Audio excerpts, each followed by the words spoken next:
और आम आदमी पार्टी के 6 सांसदों की तरफ से 7 सांसदों की तरफ से आम आदमी पार्टी को जब छोड़ा गया तो उसके बाद से सियासत लगातार गरमाई हुई है। राघव चड्ढा और उनके साथ में कई सांसदों ने राष्ट्रपति द्रौपदी मुर्मू से मुलाकात की। राष्ट्रपति से मिलने के बाद क्या कुछ कह रहे हैं राज्यसभा सांसद बीजेपी नेता राघव चड्ढा, वो भी सुनते हैं। ऑनरेबल प्रेसिडेंट ऑफ इंडिया के समक्ष रखा और सीधे तौर पर यह बात कही, और मैं आम आदमी पार्टी को भी यह बात कहना चाहता हूं कि जब तक थे आज्ञाकारी तभी तक थे संस्कारी, साथ छोड़ते ही बता दिया हमें भ्रष्टाचारी। जो लूट खसूट को कहते हैं कट्टर ईमानदारी, आप ही बताइए आखिर उनसे कैसे कोई निभाए यारी।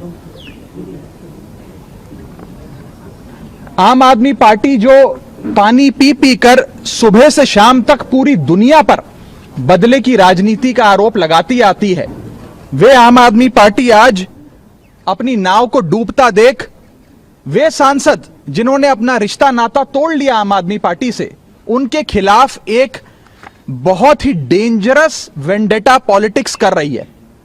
हमने 24 अप्रैल 2026 को आम आदमी पार्टी को त्यागा, भारतीय जनता पार्टी में विलय करी, और उसके बाद से लगातार हमारे तमाम सांसदों का उत्पीड़न शुरू कर दिया गया। सबसे पहले world cup winner Harbhajan Singh साहब को उनके घर के बाहर देशद्रोही लिखा। आम आदमी पार्टी के लोगों ने पंजाब पुलिस की मदद से उनके घर पे पथराव किए और उनकी माताजी और सिस्टर्स के बारे में न जाने क्या क्या बातें उनके जलंधर में स्थित निवास पे जाकर नारेबाजियां करी।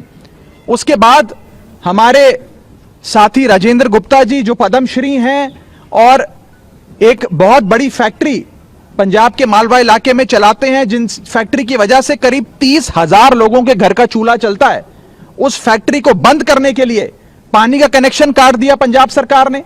पॉल्यूशन बोर्ड जो पंजाब सरकार का विभाग है, उसने जाकर रेड करी और वहां पर फैक्ट्री किस प्रकार से बंद करी जाए वो कार्रवाई शुरू कर दी। और हद तो तब हो गई जब हमारे साथी सांसद संदीप पाठक जी जो आईआईटी के प्रोफेसर थे, जिनकी तारीफें करते आम आदमी पार्टी थकती नहीं थी, उनके खिलाफ 2 मिलिशियस और फैब्रिकेटेड एफआईआर दर्ज कर दी और यह मीडिया के माध्यम से फैला दिया गया कि अब इन्हें गिरफ्तार किया जाएगा। मैं सीधे तौर पर आम आदमी पार्टी को कहना चाहता हूं कि आप ये विजिलेंस, ये पॉल्यूशन बोर्ड, ये पंजाब पुलिस का सहारा लेकर जो बदले की भावना से कार्रवाई कर रहे हैं, एक डेंजरस खेल है जिसकी शुरुआत तो आपने कर दी है, लेकिन इसका अंत बहुत खराब होने जा रहा है। इन चीजों से बचिए, इन चीजों को बंद करिए। और सबसे बड़ी बात यह है कि जब तक हम आपके साथ थे, हम तमाम लोग बहुत अच्छे थे, बड़े संस्कारी थे, आज्ञाकारी थे, और जैसे ही आपका साथ हमने छोड़ा, हम सब लोग गलत हो गए, हम सब लोग भ्रष्टाचारी हो गए। सूत्रों के मुताबिक यह बताया जा रहा है कि अगला टारगेट मैं होऊंगा। अब ये मेरे पर भी कोई कार्रवाई करने जा रहे हैं। मैं पहले ही आप लोगों को सूचित कर देता हूं कि कोई मनगढ़ंत मुकदमा ये लोग अवश्य मेरे खिलाफ बनाने का भी प्रयास कर रहे होंगे, क्योंकि इन्होंने हर संभव प्रयास करा कि हम सबकी छवि को भी खराब किया जाए। पंजाब सरकार ने जिन एजेंसियों को हायर किया, बंबई में स्थित जिन एजेंसियों के माध्यम से सोशल मीडिया पर हमें धमकियां दी जा रही हैं, हमारे साथ गाली गलौज किया जा रहा है, हमारे परिवार के बारे में न जाने क्या क्या बोला जा रहा है, पूरे तरीके से पंजाब सरकार की एजेंसीज का, पंजाब सरकार के पैसे का दुरुपयोग कर कर आम आदमी पार्टी इस प्रकार से गंदा खेल रच रही है। इसीलिए मैंने कहा था कि आम आदमी पार्टी में एक टॉक्सिक वर्क कल्चर है और भ्रष्टाचार और कॉम्प्रोमाइज लोगों के हाथ में, भ्रष्टाचारी और कॉम्प्रोमाइज लोगों के हाथ में आम आदमी पार्टी पूरी तरीके से फंस कर रह चुकी है। ये जो ये पॉल्यूशन बोर्ड के नोटिस हैं या एफआईआर्स हैं, वो इतने फ्रिवलियस हैं that they are not worth the paper they are written on. Judiciary में इन तमाम दस्तावेजों को फाड़ कर फेंक दिया जाएगा, लेकिन जिस प्रकार से मशीनरी का, सरकारी मशीनरी का दुरुपयोग हो रहा है, यह आज आप सबके सामने आना बहुत जरूरी था। मैं अंत में बस इतना ही कहना चाहूंगा कि आम आदमी पार्टी के पास एक राज्य में सरकार है और एक राज्य की पुलिस है। भारतीय जनता पार्टी के पास 21 राज्यों में सरकार है, 21 राज्यों की पुलिस है। आप जो एक गंदा खेल शुरू कर रहे हैं प्रतिशोध का, बदले का, वो कहां जाकर रुकेगा उसकी कल्पना भी आप नहीं कर सकते। इससे बचिए। और अंत में मैं बस पंजाब सरकार के अधिकारियों को भी कहना चाहूंगा कि आप सब बहुत सम्मानित लोग हैं। इनके आम आदमी पार्टी सरकार द्वारा जो आपको डराया जा रहा है, नेताओं द्वारा डराया जा रहा है, ओएसडीज द्वारा डराया जा रहा है कि आपका तबादला कर देंगे, आपको सस्पेंड कर देंगे अगर आपने हम 6-7 लोगों के खिलाफ कार्रवाई नहीं करी। मैं उन अधिकारियों को भी कहना चाहता हूं कि आप उनकी धमकियों से डरिए मत। आम आदमी पार्टी की पंजाब सरकार चंद महीनों की सरकार है। अब उनका बहुत जल्द पंजाब से सफाया होने जा रहा है। उसके बाद ये तमाम लोग शताब्दी में बैठकर दिल्ली पहुंच जाएंगे। तो इनके डर और इनकी धमकियों से आप बिल्कुल भी अपने आप को इन्फ्लुएंस मत होने दीजिए। कानून के तहत और देश हित में फैसले लीजिए। बस मैं इतना ही कहना चाहूंगा। और अंत में जो लोग खुद राजघाट जाते हैं महात्मा गांधी जी की समाधि पर सत्याग्रह का सहारा लेने, आज वही लोग पंजाब की मशीनरी का इस्तेमाल कर कर चुन चुनकर हम सबके खिलाफ कभी विजिलेंस, कभी दिल्ली पुलिस, कभी पॉल्यूशन बोर्ड से कार्रवाई कर रहे हैं। ये जनता के सामने आना जरूरी है और खास तौर पे पंजाब की जनता के सामने तमाम चीजें आनी बहुत जरूरी थी। मैं अनुरोध करूंगा संदीप जी से वे आगे की बात रखें।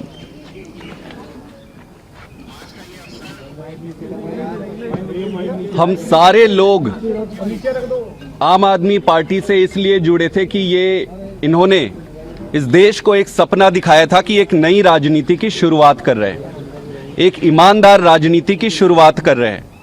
यही सुनकर, यही देखकर, यही सोचकर इस पार्टी में आए।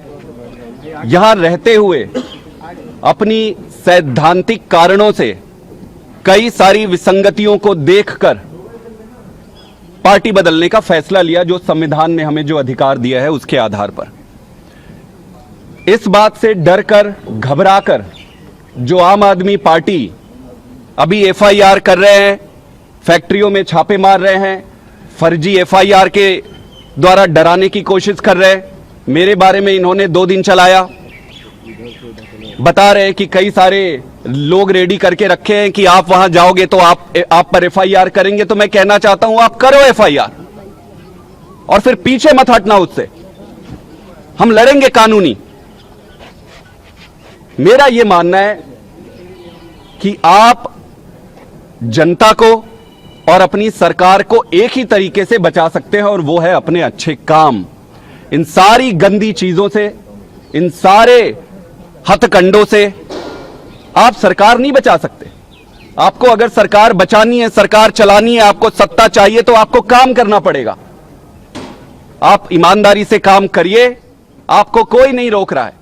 लेकिन इस तरीके से झूठे और फर्जी अगर एफआईआर करके अगर आप सोचोगे कि रोक लोगे तो यह संभव नहीं है। सर पर कफन बांधकर निकले और जो देश हित में सही है, जो देश के लिए सही है, वही कर रहे हैं। Thank you. संदीप जी, राघव आप बताइए, आपसे आपकी मांग क्या थी? राष्ट्रपति से उन्होंने क्या आश्वासन दिया है? थोड़ी देर में भगवंत मान भी आने वाले हैं। महामहिम राष्ट्रपति जी से हमने जो कुछ दिनों में जो चल रहा है उसके बारे में बताया और उन्होंने हमें आश्वासन दिया कि संविधान के तहत जो भी प्रोटेक्शंस है, संविधान के तहत सारी मदद दी जाएगी। सर, सीएम आ रहे हैं, सारे एमपी को लेकर आ रहे हैं, मुझे रिकॉल करना है। क्या ये सकते? देखिए, हमने ऑनरेबल प्रेसिडेंट ऑफ इंडिया को ये तमाम जो वेंडेटा पॉलिटिक्स की वारदातें हैं उनसे अवगत कराया और उन्होंने साफ तौर पर यह कहा कि वे स्वयं भी और भारत का संविधान भी हमें पूरी प्रोटेक्शन देगा। उनके शब्दों में बता रहा हूँ, बाकी जो विस्तार से बात हुई वो हमारे बीच की है। जहाँ तक पंजाब के माननीय मुख्यमंत्री की बात है कि वे भी आज आ रहे हैं, उनका अधिकार है, वे आए। लेकिन मैं बस इतना ही कहना चाहता हूँ कि पंजाब सरकार का जिस प्रकार से मिसयूज और अब्यूज हो रहा है मशीनरी का, वो बहुत गलत है, गैर संवैधानिक है और पंजाब के लोग इसे कभी स्वीकार नहीं करेंगे। मैं आपको स्पष्ट बताऊं, जब से खास तौर पे राजेंद्र गुप्ता जी पर, जो एक वहाँ के नामी बिजनेसमैन हैं, उन पे उनकी फैक्ट्री को बंद करने की और उन पर एफआईआर करने की कोशिशें हुई हैं, तब से पूरे पंजाब की व्यापारी कम्युनिटी, बिजनेस कम्युनिटी आहत है। वो ये सोच रहे हैं कि अगर एक शख्स जिसने अपनी असहमति दर्ज कराई, लोकतांत्रिक तरीके से कॉन्स्टिट्यूशनल प्रोविजंस का इस्तेमाल करते हुए 2/3 सांसद अगर एक पार्टी से अपना नाता तोड़ लेते हैं, उसके बाद अगर इस प्रकार का वेंडेटा अनलीश किया जाता है, तो पंजाब में कोई भी बिजनेसमैन सेफ नहीं है, कोई भी व्यापारी सेफ नहीं है, इनफैक्ट कोई भी नागरिक सेफ नहीं है। लोगों के मन में एक डर है, एक भय है और पंजाब सरकार के प्रति नफरत है।